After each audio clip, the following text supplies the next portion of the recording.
മുക്കം മുസ്ലിം orphanage നിർധനരായ പൂർവ്വ വിദ്യാർത്ഥികൾക്ക് നിർമ്മിച്ചു നൽകുന്ന ഭവന പദ്ധതിയുടെ ഭാഗമായുള്ള 6ാമത് വീടിന്റെ താക്കോൽദാനം നിർവഹിച്ചു. താക്കോൽദാനം പാണക്കാട് സെയ്ദ് സാദിഖ് അലി ശിഹാബ് തങ്ങൾ നിർവഹിച്ചു. അനാഥ സംരക്ഷണ രംഗത്ത് 68 വർഷം പിന്നിട്ട മുക്കം മുസ്ലിം ഓർഫനേജിന്റെ 68ാം വാർഷികത്തിന്റെ ഭാഗമായി നിർധനരായ പൂർവ്വ വിദ്യാർത്ഥികൾക്ക് നിർമ്മിച്ചു നൽകുന്ന ഭവന പദ്ധതിയുടെ ഭാഗമായുള്ള 6ാമത് വീടിന്റെ താക്കോൽദാനവും നിർവഹിച്ചു. ഓർഫനേജിലെ പൂർവ്വ വിദ്യാർത്ഥിനിയും മുക്കം നഗരസഭയിലെ തൂങ്ങുംപുരം സ്വദേശിനിയുമായ റംലയ്ക്കാണ് 6ാമത് വീട് നിർമ്മിച്ചു നൽകിയത്.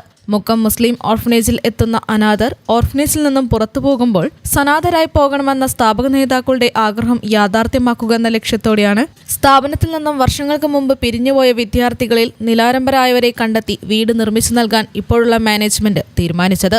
വരും വർഷങ്ങളിൽ നിർധനരായ നാട്ടുകാരെ കണ്ടെത്തി വീട് വെച്ചു നൽകുമെന്നും ഓർഫനേജ് കമ്മിറ്റി ഭാരവാഹികൾ പറഞ്ഞു. നമ്മളെ പദ്ധതി എന്താന്ന് വെച്ചാൽ കൊല്ലത്തിൽ നാട്ടുകാർക്കൊരു വീട്, നാട്ടിൽ പാവപ്പെട്ടവർക്കൊരു വീട്, അതുപോലെ ഓർഫനേജിൽ പഠിച്ച കുട്ടികൾക്കൊരു വീട് എന്നുള്ള പദ്ധതിയാണ് മുക്കം മുസ്ലിം അനാഥശാല നടപ്പിലാക്കാൻ തീരുമാനിച്ചത്. താക്കോൽദാനം പാണക്കാട് സെയ്ദ് സാദിഖ് അലി ശിഹാബ് തങ്ങൾ നിർവഹിച്ചു. സ്വന്തം വീടിന്റെ ഉത്തരവാദിത്വങ്ങൾ എങ്ങനെയാണ് നിർവഹിക്കുക, ആ രീതിയിലാണ് മുക്കം ഓർഫനേജിന്റെ ഓരോ ഉത്തരവാദിത്വങ്ങളും നിർവഹിക്കുന്നത്. ഞങ്ങൾക്കത് നേരിട്ടുള്ള അനുഭവം തന്നെയാണ്. നിർധനരായ നാട്ടുകാർക്ക് ഉണ്ടാക്കി നൽകുന്ന വീടിന്റെ പ്രഖ്യാപനം തിരുവമ്പാടി MLA ലിൻഡോ ജോസഫ് നിർവഹിച്ചു. ചടങ്ങിൽ ഓർഫനേജ് മാനേജ്മെന്റ് ഭാരവാഹികളായ VE മൊഴി ഹാജി, V കുഞ്ഞാലി ഹാജി, V അബ്ദുള്ള കോയ ഹാജി തുടങ്ങിയവർ പങ്കെടുത്തു. News bureau, Mukkam.